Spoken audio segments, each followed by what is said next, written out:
Hello students, good morning. राष्ट्र Bharti public school में आप सभी का बहुत बहुत स्वागत है। आज की इस क्लास में हम लोग क्या पढ़ने वाले हैं, जैसा कि आप लोग थंबनेल देख चुके होंगे। यह जो हमारा क्लास है वह क्लास 8 के साइंस यानी कि विज्ञान में क्लास है। पिछले क्लास में हमने प्रथम चैप्टर क्रॉप प्रोडक्शन यानी कि फसल उत्पादन के बारे में पढ़ा था। हमने पिछले क्लास को जब ज्वाइन किया था, खत्म किया था, तो हमने बताया था कि हम लोग अगले क्लास में हरित क्रांति, खाद और उर्वरक में जो अंतर है यानी खाद और उर्वरक के बारे में विस्तार से पढ़ेंगे, ठीक है ना। और हमने हाइब्रिडाइजेशन, ठीक है ना, यानी कि संकरण के बारे में पढ़ेंगे। तो आइए ज्यादा देर न करते हुए शुरू करते हैं आज के इस क्लास को। आज की इस क्लास को शुरू करने से पहले मैं आपसे रिक्वेस्ट करूंगा, अगर आपने अब तक हमारे इस चैनल को सब्सक्राइब नहीं किया है तो जो हमारा रेड कलर का सब्सक्राइब नाउ का बटन जो आपको दिख रहा है उसके जस्ट नीचे सब्सक्राइब लिखा होगा, वहां से आप हमारे चैनल को सब्सक्राइब जरूर करें। जब तक आप हमारे चैनल को सब्सक्राइब नहीं करेंगे, आपको हमारे चैनल पर जो भी यानी हमारे स्कूल के चैनल पर जो भी पढ़ाई का यानी कि पढ़ाया हुआ सब्जेक्ट का जो वीडियोस जारी किया जाएगा उसकी सूचना आपको नहीं मिलेगी। तो यह आवश्यक है कि आप हमारे चैनल को सब्सक्राइब करें, ताकि जैसे ही हम पढ़ाकर जो वीडियो अपलोड करें, जो वीडियो जारी करें, उसकी सूचना आपको सबसे पहले मिल सके, ठीक है ना। तो आइए ज्यादा देर न करते हुए शुरू करते हैं आज के इस क्लास को। आज की इस क्लास में हम सबसे पहले पढ़ेंगे खाद और उर्वरक, यानी कि जो खाद क्या है, उर्वरक क्या है, इसके बारे में हम लोग विस्तार से पढ़ेंगे। डिटेल एनालिसिस करेंगे किसका, खाद और उर्वरक का, ठीक है ना। तो आपको बोर्ड पर दिख रहा होगा खाद और उर्वरक से रिलेटेड एक टेबल दिख रहा होगा, ठीक है ना, जिसमें आपको विस्तार से पढ़ेंगे हम लोग उसको, जिसमें आपको खाद क्या है, उर्वरक क्या है, वो आपको इसमें लिखा होगा, ठीक है ना। हम इससे बिना लगाए भी पढ़ा सकते थे, बट बच्चों का रिक्वेस्ट था कि सर कुछ बच्चे ऐसे भी हैं जो 8 क्लास में अभी तक पहुंच चुके हैं, ठीक है ना, किसी को थोड़ा सा डाउट है पढ़ने में तो भी क्लियर हो पाएगा हर चीज, ठीक है ना। तो चलिए शुरू करते हैं आज की इस क्लास को। तो आज की इस क्लास में हमारा पहला टॉपिक देख चुके हैं आप लोग, खाद और उर्वरक है, ठीक है ना। तो देखिए क्या लिखा है, लिखा है वृद्धि और विकास के लिए, ठीक है ना, वृद्धि और विकास के लिए फसलें विभिन्न पोषक तत्वों को अवशोषित करती है, ठीक है ना। जैसे हमारा शरीर है, हमारा जो शरीर है वह अपने शरीर के लिए हम लोग वृद्धि और विकास के लिए क्या करते हैं, जो हम लोग अपने वृद्धि और विकास के लिए भोजन को लेते हैं, भोजन को खाते हैं, ग्रहण करते हैं, ठीक। और भोजन से हमें बहुत सारे मिनरल्स, विटामिन, ठीक है ना, इत्यादि जो मिलते हैं, पोषक तत्व मिलते हैं, जिससे हमारे शरीर का क्या होता है, वृद्धि होता है, विकास होता है, ठीक है ना। तो वैसे ही जो पौधे हैं, ठीक है ना, जो पौधे हैं, जो हमारे फसल हैं, ठीक है, उन्हें भी अपने वृद्धि और विकास के लिए बिल्कुल हमारी तरह पोषक तत्वों की आवश्यकता होती है, ठीक है ना। आगे क्या लिखा है, जब तक वांछित तत्व समय समय पर नहीं निकाले जाएंगे तब तक आने वाली फसलों की वृद्धि खराब होती रहेगी। अब ये वांछित जो तत्व है क्या है, यानी कि जो हम फसल लगाते हैं, उसमें नहीं देखते हैं घास वगैरह जो होता है, यानी कि जो अवांछित पौधे हैं जिनकी आवश्यकता नहीं है, ठीक है ना, जिनकी आवश्यकता नहीं है, जिनको हमने नहीं लगाया है, जो ऑटोमेटिकली आ गए हैं, ठीक है ना, वह जब तक रहते हैं तो क्या होता है कि जो हमारा पोषक तत्व है वह डिवाइड हो जाता है, कि कुछ पोषक तत्व हमारे पौधे जो हमारे फसल है वो ले पाते हैं और कुछ वो लेते हैं, मतलब जो अवांछित पौधे हैं, घास है, वो लेते हैं, ठीक है ना। इससे क्या होती है, जो हमारे पौधे हैं उनके लिए पोषक तत्वों की कमी हो जाती है, ठीक। अब इस कमी को पूरा करने के लिए हमें किसकी आवश्यकता होगी, खाद्य और उर्वरक की, जो हम पढ़ रहे हैं, ठीक है ना। आगे लिखा गया है कि खाद और उर्वरक को मिलाकर मिट्टी में दोबारा उत्पादन क्षमता की वृद्धि कर दिया जाता है, ठीक। अब देखिए आगे क्या है कि खाद मृत पौधों और पशु अवशिष्ट के अपघटन से प्राप्त जैविक पदार्थ है, ठीक। जो खाद है वह मृत पौधे यानी कि जो पौधा मृत कर गया है, डेड कर गया है, ठीक है ना, उसकी पत्ती और टहनियों जो भी है, ठीक, उसके द्वारा तथा पशु अवशिष्ट यानी कि पशु के गोबर, ठीक है ना, दोनों को अपघटन से क्या प्राप्त होता है, हमारा जो जैविक पदार्थ प्राप्त होता है वह क्या है, हमारा खाद है, ठीक। आगे विस्तार से लिखा हुआ है कि कोर पोस्ट मृत पौधों और मिट्टी के वैकल्पिक परतों के साथ एक गड्ढे में दबाए गए, मिट्टी के वैकल्पिक परतों के साथ एक गड्ढे में दबाया गया, यानी कि गड्ढा खोद कर उसमें इस सब चीजों को डाल देते हैं। कौन कौन सी चीजों को? कोर पोस्ट यानी कि मृत पौधे, ठीक, और मिट्टी के वैकल्पिक परतों के साथ एक गड्ढे में दबाए गए पशु अवशिष्ट यानी कि पशु के गोबर को, ठीक है, बनाई गई एक खाद है। इन सब चीजों को जब हम मिट्टी में दबा देते हैं तो क्या होता है, ये सब चीज अपघटित होती है, सड़ती है, गलती है, और हमारा जो केंचुआ होता है वो उसको मदद करता है, ठीक, जिसके परिणाम स्वरूप हमारा क्या तैयार होता है? खाद होता है, जो हमारा एक जैविक पदार्थ है, ठीक है ना। आगे लिखा है हमारे देश में किसान आमतौर पर खाद का प्रयोग करते हैं। बिल्कुल करते हैं, क्योंकि हम लोग देखते हैं कि जब भी खेती होती है तो जुताई होती है, तो जुताई से पहले ही लोग दे देता है, या नियंत्रण चला जाए तो जुताई के बाद भी होता है कि एक बार जोत दिए खेत को, यानी एक बार खेत की जुताई कर दिए, ठीक, उसके बाद जो खाद है या उर्वरक है उनको हम खेतों में दे देते हैं, फिर दोबारा अच्छे से फिर दोबारा जुताई करके तब हम बीज डालते हैं, ठीक है ना। तो क्या है जी, हमारे देश में किसान आमतौर पर खाद का उपयोग करते ही हैं, ठीक, लेकिन मिट्टी को सभी पोषक तत्वों को पूरा करने के लिए पर्याप्त नहीं है, ठीक है ना। क्योंकि जो हमारे पौधे होते हैं, जो हमारे फसल है, उनको आवश्यकता के अनुसार और भी कई चीजें आवश्यक होती है, और भी कई पोषक तत्व की आवश्यकता होती है, जैसे नाइट्रोजन हो गया, हमारा फास्फोरस हो गया, पोटेशियम हो गया, जिंक हो गया, ये सब चीजें हैं जिसकी आवश्यकता होती है, जो हमारे खाद से नहीं मिलती है, ठीक है ना। तो इनकी पूर्ति करने के लिए, ठीक है ना, इनकी पूर्ति करने के लिए इनमें क्या है, नाइट्रोजन, फास्फोरस और पोटेशियम जैसे अकार्बनिक पोषक तत्वों की कमी रहती है, वही चीज जो हमने पढ़ा, ठीक है ना। तो इसमें हम रासायनिक उर्वरक डालते हैं, जो क्या है, मानव निर्मित है, यानी कि जो हमारा नाइट्रोजन, पोटेशियम और फास्फोरस है, इनसे रिलेटेड कुछ खाद बनाए गए हैं, जिन्हें हम क्या कहते हैं, उर्वरक कहते हैं, क्योंकि वे मानव निर्मित है, ठीक है ना, और वे अकार्बनिक पदार्थ है, ठीक है ना। आगे लिखा है उर्वरक के बारे में, जो आगे हम उर्वरक के डिफिनेशन को देखते हैं, ठीक। आगे क्या लिखा है, उर्वरक यौगिक होते हैं। उर्वरक यौगिक होते हैं, यानी कि एक नहीं, एक से अधिक तत्वों को मिलाकर जो नया पदार्थ बनता है वो हमारा क्या कहलाता है, यौगिक कहलाता है। इसके लिए विस्तार से चर्चा हम अपने इसी बुक में आगे करेंगे, ठीक है ना।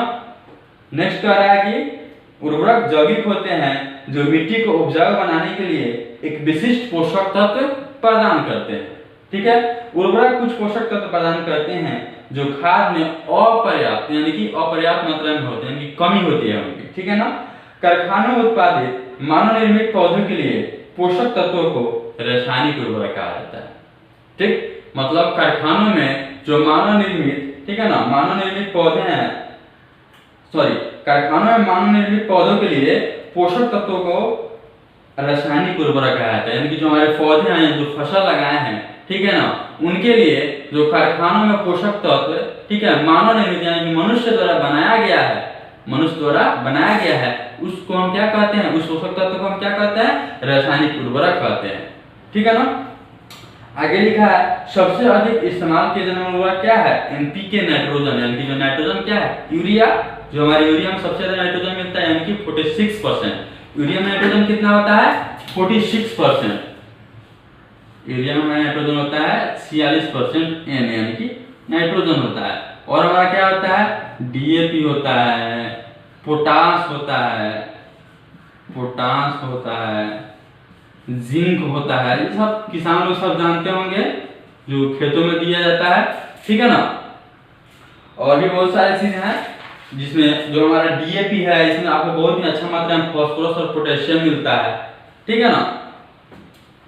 आगे क्या लिखा है, रासायनिक उर्वरक किसानों के लिए अति लोकप्रिय है, ठीक है ना, क्योंकि उनमें से अधिकतर पानी में घुलनशील होते हैं। हम लोग देखे हैं जो यूरिया होता है, पोटास होता है, या जिंक होता है, या डीएपी होता है, आसानी से पानी में क्या होता है, घुल जाता है, ठीक।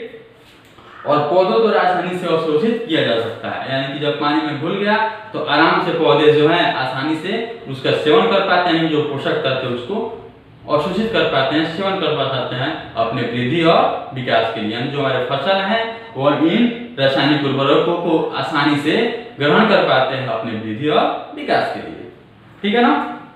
आगे लिखा है कि इन्हें जो उर्वरक है, इन्हें स्टोर करना और संभालना आसान होता है। अब चूंकि जो हमारा खाद है उसे पूरा गड्ढा बनाना पड़ता है, ठीक है ना, क्योंकि कुछ समय बाद वह सड़ता गलता है, तब जाकर अच्छा से एक अच्छा लगभग 6 महीने या साल भर में एक अच्छा हमारा क्या तैयार होता है, खाद तैयार होता है, ठीक ना। लेकिन उर्वरक में ऐसी टेंशन तो नहीं है, वह डायरेक्ट कंपनी से यानी कि फैक्ट्री से कारखाने से बनकर आया और किसान 1 बोरे 2 बोरे जितना जरूरत है उतना लिया और आसानी से अपना काम कर लिया। तो क्या हमारे लिए आसान है किसानों के लिए, ठीक है ना। आगे एक और टॉपिक है जो नीचे आपको दिख रहा होगा, इसके बाद नदियों झीलों और भूजल में, नदियों झीलों और भूजल में, ठीक है, नाइट्रेट और फॉस्फेट की वृद्धि में बहुत अधिक उर्वरक का उपयोग होता है, ठीक है। इसका कारण क्या होता है कि जो हम लोग फसल में उपयोग करते हैं, ठीक है, तो आगे चलकर ये जो पानी हम लोग मिला रहे हैं उसमें हम उर्वरक जो यूज में ला रहे हैं, उपयोग में ला रहे हैं पानी के साथ, ठीक है, या पानी से पहले दे दे या पानी के बाद दे दे, ठीक। तो होता क्या है कि सब जो उर्वरक है पानी में अपना घुल जाता है, जिसके कारण एक यूट्रिफिकेशन की समस्या आती है जो आगे आपको दिया हुआ है, ठीक है। फॉस्फेट और नाइट्रेट झीलों और नदियों में यूट्रिफिकेशन का कारण बनते हैं। जो हमारा यूट्रिफिकेशन आपको दिख रहा है, यूट्रिफिकेशन दिख रहा है, विस्तार से हम लोग समझे यूट्रिफिकेशन है क्या। तो देखिए, जब हम लोग फसल में अपना जो उर्वरक यूज करते हैं, उपयोग करते हैं, तो जो उर्वरक है वह पानी मिल रहा है और पानी से मिलते हुए मान लीजिए कभी बाढ़ आया, ठीक, बाढ़ आया कभी, तो पानी में मिला हुआ है क्या हमारा उर्वरक, और यह उर्वरक आपको नदी में चला गया, ठीक। जब नदी में चला जाता है तो वहां पर आप लोग नदी में देखे हुए कि बहुत सारा क्या होता है, जो शैवाल होता है, नदी में जो घास होते हैं उसे हम लोग शैवाल बोलते हैं, तो काफी ज्यादा मात्रा में वृद्धि करने लगते हैं, ठीक है ना। तो यह जो हमारा प्रक्रिया हो रही है ना, यहाँ से जा रहा है हमारा उर्वरक पानी के माध्यम से वहां तक, और बहुत सारे जो शैवाल है वह वृद्धि करने लगते हैं, हमारी जो चीज है इसे हम लोग क्या करते हैं, यूट्रिफिकेशन के नाम से जानते हैं, ठीक है ना। आगे लिखा है, यह एक ऐसी स्थिति है जहां नाइट्रेट और फॉस्फेट शैवाल की वृद्धि करते हैं, जो हमने अभी बताया, ठीक। यह पानी के ऑक्सीजन का उपयोग करता है, जो पानी में ऑक्सीजन होता है जिसके द्वारा हमारी मछलियां जो है और जीवित रहती है पानी में, ठीक ना। आगे लिखा है, ऑक्सीजन की कमी के कारण यह जीवाणु विकास को प्रोत्साहित करता है। अब पानी में जब ऑक्सीजन की कमी होगी तो जीवाणु का विकास होगा, ठीक, और अन्य जलीय जीवों को मारते हैं, जो हमारे जलीय जीव कौन कौन से हैं, मछली है, ठीक है ना, मगरमच्छ है, ये सब जो चीजें उन्हें क्या करता है, मारता है। क्यों? क्योंकि वहां पर ऑक्सीजन की कमी हो जाती है और वहां पर जीवाणु उत्पन्न हो जाते हैं, समझिए एक तरह से वहां पर रोग उत्पन्न हो जाता है उस पानी में, उस नदी में, उस झील में, ठीक है ना। आगे हम लोग हमारा जो नेक्स्ट टॉपिक होगा वह क्या होगा, यह टेबल आपको दिखाते हैं। जो अगला टेबल आपको दिख रहा होगा यह क्या है, खाद और उर्वरक में अंतर के लिए है। किसके लिए है, खाद और उर्वरक में अंतर क्या है, इसको इस टेबल के माध्यम से याद करेंगे हम लोग, ठीक। और इस टेबल को आप लोग याद रखेंगे, आपके एग्जाम के लिए एक अच्छा क्वेश्चन हो सकता है कि खाद और उर्वरक में क्या है, खाद और उर्वरक में क्या अंतर है, इसे लिखें, ठीक है ना। तो आप जो पॉइंट दिया हुआ है इस पॉइंट के अनुसार आप लोग विस्तार से लिखेंगे। देखिए नंबर 1 क्या दिख रहा है हमारा, खाद में पौधों के लिए सभी आवश्यक पोषक तत्व कम मात्रा में होते हैं, सभी, यानी नाइट्रोजन नहीं होता है, फास्फोरस नहीं होता है, पोटेशियम नहीं होता है, इत्यादि कुछ और भी होते हैं, ठीक। और जो उर्वरक होता है इसका फॉर्मूला क्या है, उर्वरक पौधों के पोषक तत्व जैसे नाइट्रोजन, फास्फोरस, पोटेशियम से क्या होता है, भरपूर होता है, जो कि हमारा मानव निर्मित है, और इन सभी चीजों को हम क्या करते हैं, अच्छी तरह से उसमें उर्वरक में मिलाया होता है, ठीक है। जो नंबर 2 है वह क्या कर रहा है कि खाद को संग्रह करने में, परिवहन कार्य करने में, ठीक है ना, और सुविधा होती है, क्योंकि खाद तो बड़ा अमाउंट में होता है, बहुत ज्यादा, क्योंकि हम एक छोटे मतलब लगभग 1 एकड़ में कई टेलर गिराना पड़ता है। जो हमारा टेलर होता है, ट्रॉली होता है, उसको हम लाद कर, उस पर हम लोग भर कर लाद कर कई टेलर या ट्रॉली गिराते हैं हम लोग 1 एकड़ जमीन में, ठीक। लेकिन जो खाद है उसकी आवश्यकता वहां पर कम होती है, तो क्या होगा, जो हमारा खाद होगा वो परिवहन का टेंशन नहीं होगा, थोड़ा कम लगेगा, ठीक, उसे संभालना आसान होगा, सुविधाजनक होगा। तो आगे लिखा है, वे आसानी से खाद जो उर्वरक है आसानी से संग्रहित, परिवहन और प्रयोग किए जा सकते हैं, ठीक है ना। नंबर 3 आते हैं, तो खाद क्या है कि खाद में विशिष्ट पोषक तत्व नहीं होते, विशिष्ट पोषक तत्व यानी कि हमारा नाइट्रोजन, फास्फोरस, पोटेशियम, ठीक, और जो हमारा उर्वरक है वही चीज इसमें होता है, ठीक। अगला जो नंबर 4 है कि खाद मिट्टी पर क्रिया करने में बहुत धीमी होते हैं, यानी कि मिट्टी से रिएक्शन जो करते हैं, क्रिया करते हैं, वह बहुत धीरे धीरे यानी धीमी गति से करते हैं। लेकिन जो उर्वरक होता है यह तीव्र गति से कार्य करता है, यानी कि बहुत तेजी से। देखते नहीं है जब तुरंत खेतों में डालें तुरंत गल गया, खत्म। और गलने के बाद क्या हुआ, आसानी से पोषक तत्व जो है उसके उर्वरक के, उसे पौधे आसानी से अवशोषित कर पाते हैं। लेकिन जो हमारा उर्वरक है जो हमारा खाद है उसको समय लगता है, काफी टाइम लगता है मिट्टी में क्या मिलने के लिए, ठीक ना। आगे हमारा नंबर 5 दिख रहा है आपको। वे मिट्टी को ह्यूमस प्रदान करते हैं और इसकी गुणवत्ता में भी सुधार करते हैं। ह्यूमस जो हमारा शब्द आ रहा है तो यहाँ पे, यानी कि अच्छे ह्यूमस जिससे हमारे पौधे की विकास अच्छी हो सके। जैसे हमारा केचुआ है, केचुआ जाता है जो हमारा खाद में ही होता है, तो खाद के माध्यम से जब केचुआ हमारे खेतों में प्रवेश करता है तो आप देखे होइएगा कि खेतों में क्या करते हैं, मिट्टी में छेद कर देते हैं, जिससे जो भी हम लोग उर्वरक ही डालते हैं या खाद भी डालते हैं या सिंचाई करते हैं तो वह अंदर तक यानी कि नीचे तक पौधे की उचित जड़ तक पहुंच पाता है सही ढंग से। तो हमारे लिए ह्यूमस बहुत आवश्यक है, ठीक है। लेकिन जो उर्वरक में है, उर्वरक में ऐसी चीज नहीं होती है, उर्वरक में गुणवत्ता सुधार नहीं किया सकता। और इसका रिएक्शन देखे, कुछ गलत परिणाम देखे उर्वरक का, तो ज्यादा उर्वरक देने से क्या होता है कि खेतों में अम्लीयता भी बढ़ जाती है, ठीक, जिससे फसल को नुकसान होता है, ठीक ना। तो जो ज्यादा उर्वरक का प्रयोग आपको लिए नुकसानदेह हो सकता है, तो ये खाद के साथ ऐसी कोई कंडीशन नहीं होती है, ठीक है ना। तो यह हमारा टॉपिक जो है खाद और उर्वरक का अंतर खत्म होता है, इसे हटाया जाए। और जब हम नेक्स्ट टॉपिक पे बढ़ते हैं वो हमारा क्या है, हाइब्रिडाइजेशन। क्या है, हाइब्रिडाइजेशन यानी कि संकरण। अब विस्तार से थोड़ा ओवरव्यू देखते हैं हाइब्रिडाइजेशन का, संकरण का। तो हमारा हाइब्रिडाइजेशन है क्या, देखिए होता क्या है हाइब्रिडाइजेशन के अंतर्गत कि मान लीजिए जैसे इसको एक टेबल लाते हैं, सॉरी एक फोटो लाते हैं, आगे आपका फोटो। तो इस फोटो में हम लोग देखते क्या है कि आपको दिख रहा होगा कि 2 पौधे हैं, ठीक। सबसे पहले 2 पौधे हैं, एक का बीज दूसरे पौधे में क्या किया जाता है, डाल दिया जाता है, ठीक। तो एक पौधा होगा, एक जो पौधा होगा आपका वह होता है कि वह ताकतवर है, ज्यादा मतलब उस पर रोग प्रतिरोधक क्षमता उसकी अच्छा है, जल्दी उस पर कीटाणु नहीं लगता है, वह अच्छा से वृद्धि करता है। और दूसरा जो है उसमें यह चीज नहीं होता है, वो उसमें जल्दी कीड़ा लग जाता है, वह जल्दी सूख जाता है, थोड़ा भी प्रॉब्लम होती है तो, लेकिन जो सूख जाता है उसकी पैदावार बहुत अच्छी है। यानी कि मक्का का यह पेड़ है हमारा, तो मक्का में क्या होता है कि एक में जो है वो जल्दी सूख जाता है, उसमें प्रॉब्लम होती है, जिसमें प्रॉब्लम होती है, जिसमें सूख जाती है। मान लीजिए हमारा जो पहला है, ठीक ना, जो हमारा पहला है वह पहला में क्या कंडीशन है कि अच्छा से जो है अच्छा से क्या करता है, वृद्धि करता है, ठीक। सॉरी थोड़ा फोटो गलत है, पहला जो है वह क्या है कि यह अच्छा से क्या करता है, पैदावार अच्छा देता है, यानी कि जो बाल है मक्का जो है वो अच्छा कर पाता है उत्पादन। लेकिन जो दूसरा है उसकी जो रोग प्रतिरोधक क्षमता है, जो बढ़ने की क्षमता है, हरा भरा रहने की क्षमता वो अच्छी है। तो क्या करेंगे, दोनों को बीजों को हम मिलाकर एक नई किस्म, ठीक है ना, क्रॉस प्रजनन कराकर उनका एक नई किस्म तैयार करते हैं, जो आपको नंबर 3 दिख रहा है, यानी कि हाइब्रिडाइजेशन करते हैं, ठीक। तो जो नई किस्म जो आपको दिख रही है नंबर 3, उनमें क्या होगा, इन दोनों का गुण उसमें मिलेगा। कहने का मतलब वह क्या होगा, जल्दी उसमें रोग प्रतिरोधक क्षमता नहीं होगी, सॉरी उसमें रोग प्रतिरोधक क्षमता अच्छी होगी, यानी कि क्या होगा उस पर जल्दी कीटों का प्रभाव, ठीक है ना, नहीं होगा।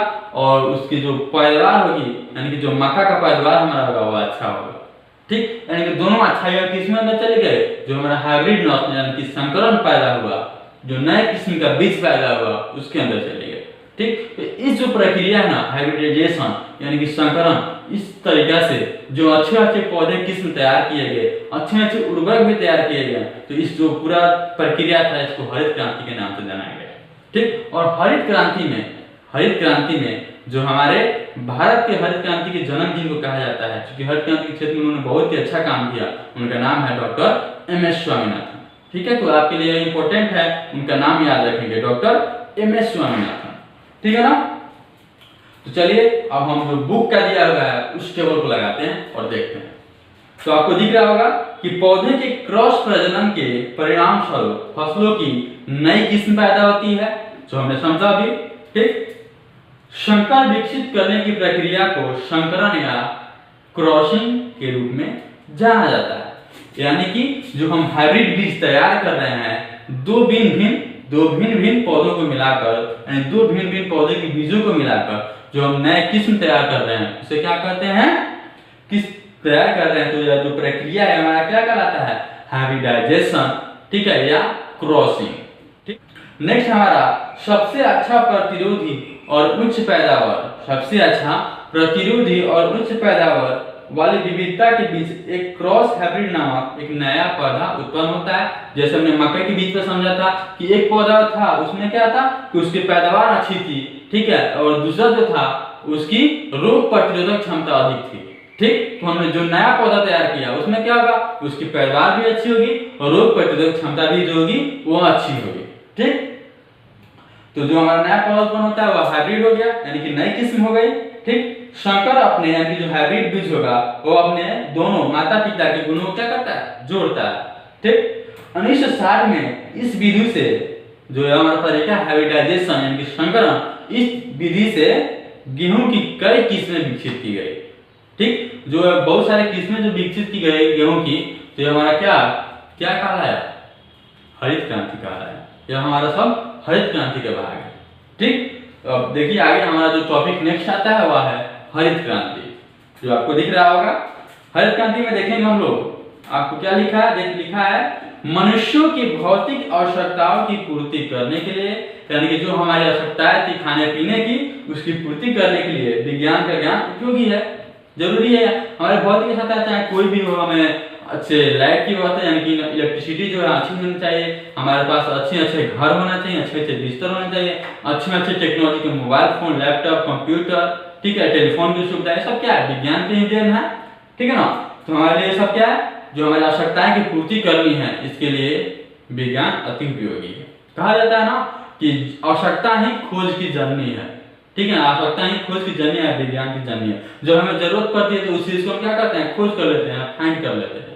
ठीक ना, वैज्ञानिकों ने उर्वरक और कीटनाशकों के उपयोग के माध्यम से अनाज, दालें और अन्य आयात फसलों के उत्पादन में कई गुना वृद्धि की। यानी कि मान लीजिए जो हमारा एक कट्ठा अगर जमीन है, ठीक ना, या 1 एकड़ जमीन है, उसमें अगर आपको 15 क्विंटल, ठीक, 15 क्विंटल आपका अगर मक्का होता है, ठीक ना, तो उसमें जब हरित क्रांति किया गया, हरित क्रांति के बाद जो अच्छे किस्म के उर्वरक हैं, अच्छे किस्म के बीज हैं, ठीक, उसके बाद क्या हुआ कि जो हमारा उत्पादन था वह कई गुना बढ़ गया। जहां 15 क्विंटल होता था वहां 50 क्विंटल होने लगा। ठीक, आगे लिखा है और प्रमुख फसलों की उच्च पैदावार की रोग प्रतिरोधी किस्मों का विकास भी किया गया, वहीं से जो हमने हाइब्रिडाइजेशन में समझा था। तो इस सब का श्रेय किसको जाता है हमारे भारत में, डॉक्टर एमएस स्वामीनाथन को। ठीक है, जिनको भारत का अपना हरित क्रांति का जनक कहा जाता है। अब बात आती है अगर दुनिया की बात करें, पूरे विश्व की बात करें, तो विश्व में हरित क्रांति का श्रेय किसे जाता है, नॉर्मन बोरलॉग।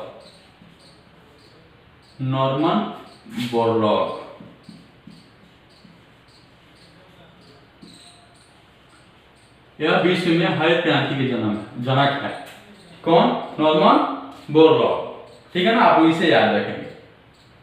ठीक है, आगे आपको हम एक नेक्स्ट टेबल दिखाते हैं जिसमें आपको दिख रहा होगा कि पौधों की यानी कि जो फसलें हैं, ठीक है ना, उनकी कुछ विकसित किस्में कौन कौन सी हैं। ठीक, तो आपको दिख रहा होगा नंबर 1 हमारा चावल जो है, नंबर 1 हमारा क्या है, चावल है। इसकी जो हरित क्रांति के बाद जो विकसित किया गया जो नस्ल है वो कौन कौन सा है, जया है, जगन्नाथ है, ठीक है ना, IR8 है, T141 है, पद्मा। उसी तरह जो गेहूं है, गेहूं का क्या है, हीरा मोती है, सरबती है, कल्याण सोना है, सोनारा 64 है और BP 301 है।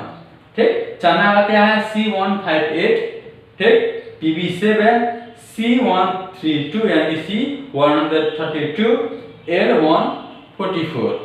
आगे नेक्स्ट क्या है, बाजरा। बाजरा का क्या है हमारा, HB1 है, HB3 है और HB4 है। बैगन का क्या है हमारा, पूषा है, क्रांति है, पूषा बैगनी है। ठीक, और मक्का का क्या है, गंगा 5 है, गंगा 101 है, अंबर है, ज्वार है। तो आप लोग इसको मोटा मोटी में मतलब हल्का फुल्का इसे याद रखेंगे। आपके ऑब्जेक्टिव क्वेश्चन अगर आते हैं तो वहाँ पे आपके लिए संकर नस्ल जो है यानी कि जो हाइब्रिड नस्ल हमारे उत्पन्न किए गए हरित क्रांति के माध्यम से, ये आपके लिए इंपॉर्टेंट हो सकता है, आप लोग इसे याद रखेंगे। ठीक है ना। आगे हम लोग नेक्स्ट बढ़ते हैं। जो हमारा नेक्स्ट टॉपिक है वो आपको दिख रहा होगा, पशुपालन। क्या है जी नेक्स्ट टॉपिक हमारा? पशुपालन है। ठीक, तो हमने जब हमने पिछले क्लास में कृषि को पढ़ा था, तो कृषि में पढ़ा था कि हमने कृषि को मुख्य रूप से 2 पार्ट में डिवाइड किया गया। नंबर 1 हमारा क्या था? फसल उत्पादन यानी कि क्रॉप प्रोडक्शन, और नंबर 2 हमारा क्या था? पशुपालन।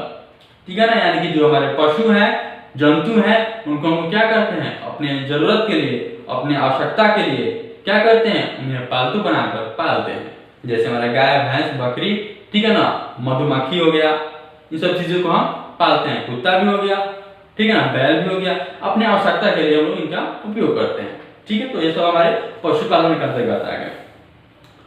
ठीक है, तो आपको देखिए लिख के आ रहा है, मानव सभ्यता के शुरुआती चरण में, यानी कि जब आदि मानव का जमाना चल रहा था तब, ठीक है, मनुष्य ने जानवरों के महत्व को महसूस किया। उन्हें लगा कि हमें जानवर जो है वह आवश्यक है। ठीक, जानवर अनेक प्रकार से हमारे लिए उपयोगी हैं, जैसे गाय, भैंस, बकरियां, बतख है, मछलियां है, मुर्गी है और मधुमक्खियां। इसमें बहुत सारी चीजें प्राप्त होती है, जैसे दूध मिलता है, अंडा मिलता है, शहद मिलता है। ठीक, विशिष्ट उद्देश्यों के लिए और जो हमारा पशुपालन है, पशुपालन के डिफिनेशन के बारे में सोचे, जो आपको बोर्ड पर दिख रहा होगा, विशिष्ट उद्देश्यों के लिए जानवरों की देखभाल, विशिष्ट उद्देश्यों के लिए जानवरों की देखभाल और पशु प्रजनन में वृद्धि करना पशुपालन कहा जाता है।